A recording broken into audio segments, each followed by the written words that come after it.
حطي كيس الفيجيتار على الرز وانقذي طبق الرز اللي موجود في التلاجة ومحدش عايز ياكله وممكن يترمي. تعالي اقولك هنعمل ايه.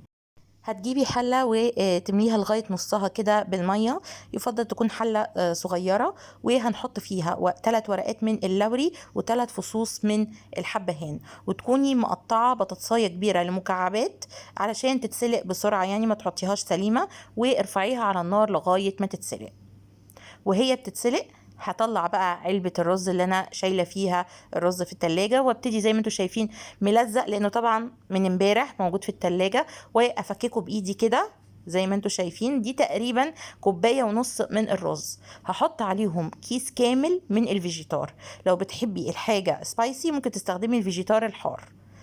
دلوقتي هحط نص معلقة صغيرة من الفلفل الاسود ومعلقة صغيرة بهارات مشكلة، ومش هحط ملح لان الفيجيتار فيه نسبة ملح، ده غير ان الرز نفسه كان مملح وكان فيه الملح بتاعه. هقلب الكلام ده كله مع بعض، وهحط عليه 1/4 كوباية من المية وارفعه على النار واسيبه يستوي ويطرى معايا اكتر ما هو طري، انا عايزاه شوية معجن.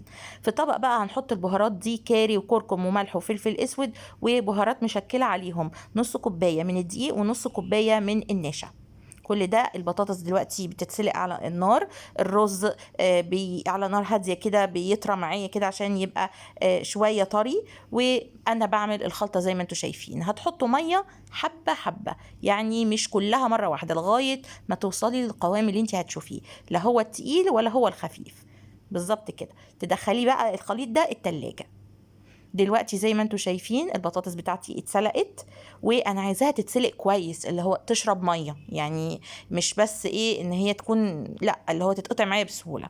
الكبه بقى هجيب الرز بتاعي وهحطه في الكبه.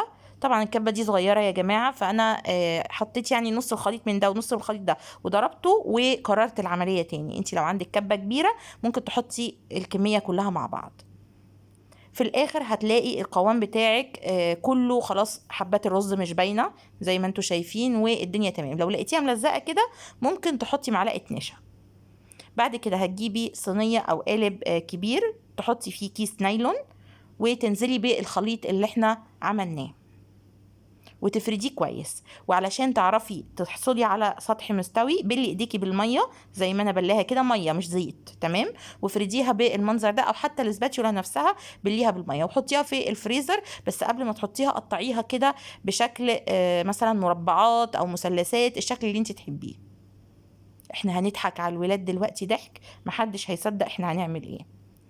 ادي جبت بقى الحبيبات بتاعه الكرانشي دي او البقسماط، وحطيت بقى البطاطس بعد ما طلعت من الفريزر في الخليط ومنه على البقسماط، قالتهم وده المنظر يا جماعه. ناجتس دي ولا لا؟